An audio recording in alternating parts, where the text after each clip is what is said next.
दोस्तों, क्या फौजी बिल्कुल सनकी होता है? यानी डीएसपी के ऊपर, डीएसपी की गाड़ी में घुसा और चाकू निकाला, ताबड़तोड़ वार कर दिए। किस बात का गुस्सा था? और सबसे पहले डीएसपी की गाड़ी में घुसा और 60 किलोमीटर तक डीएसपी को अपने हिसाब से गाड़ी चलवाता रहा। उसके पास चाकू था और डीएसपी के पास पिस्टल थी। लेकिन मामला क्या है, किस तरीके से फौजी ने इस बात को अंजाम दिया, किस बात से खुन्नस थी? इसी कहते हैं कि फौजी बहुत सीधा होता है, जब बिगड़ जाता है तो मरने मारने पे आ जाता है। वो कुछ नहीं देखता, सामने आप एसपी हो, डीएसपी हो, नेता हो, अभिनेता हो, कौन है, क्योंकि उसकी एक पेशेंस की सीमा है, उसका एक अपना डिसिप्लिन है। ऐसा एक हादसा सामने आ रहा है कि छत्तीसगढ़ के सुकमा में यानी डीएसपी का 80 किलोमीटर पीछा कर चाकू मारा, आरोपी रिटायर्ड फौजी और महिला गिरफ्तार। छत्तीसगढ़ के दंतेवाड़ा में एक रोंगटे खड़े करने वाली घटना है, जिसमें डीएसपी तोमेश वर्मा का कुछ महिला के साथ रेप का केस चल रहा था और महिला और फौजी खुन्नस खाए हुए थे। यानी तोपेश वर्मा अपनी सरकारी गाड़ी में थे, सरकारी ड्रेस में थे, पिस्टल थे, लेकिन ये फौजी महिला के साथ उनकी गाड़ी में घुस गए और 80 किलोमीटर तक गाड़ी को अपने हिसाब से चलवाया। और वहां पर एक जगह जाकर के उन्होंने, फौजी का नाम है साहू करके नाम है उसका, उसने चाकू निकालकर एसपी के ऊपर ताबड़तोड़ प्रहार किया और वहां पर अफरा तफरी का माहौल था। बाद में लोग आए, उनको अरेस्ट किया गया।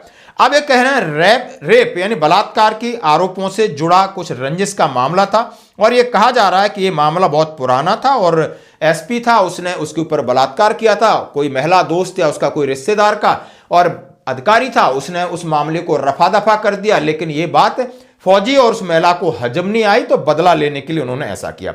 शुरुआती जांच में इस हमले का तार एक पुराने गंभीर कानूनी विवाद से जुड़ा नजर आ रहा है। पुलिस सूत्रों के मुताबिक हमलावर दिसंबर 2024 में दुर्ग के मदन मोहन पुलिस स्टेशन में डीएसपी तोमेश वर्मा के खिलाफ बलात्कार की शिकायत दर्ज कराई। आरोप था कि अगस्त 2024 में अधिकारी ने महिला के घर में घुसकर उसका यौन उत्पीड़न किया।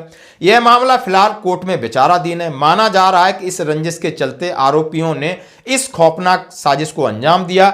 अगर उन्होंने कहा है सुप्रीम को, इसलिए उसको गुस्सा आया क्योंकि अधिकारी की स्थिति, यानी वो बड़ा अधिकारी था और उस बात को वो समझौते के लिए दबाव बना रहा था। एक और रिपोर्ट सामने आई है, यानी डीएसपी पर चाकू से हमला करने वाले को 14 दिन हिरासत में ले लिया गया है और पूछताछ की जा रही है। यानी उसको डरा रहा था, धमका रहा था और डीएसपी पुलिस वाला, लेकिन फौजी को कुछ समझ में नहीं आया और उसने बदला लेने के लिए उनके ऊपर इस तरह का प्रहार किया। लेकिन आप देख सकते हो, डीएसपी को चाकू की नोक पर बंधक बनाए रखा।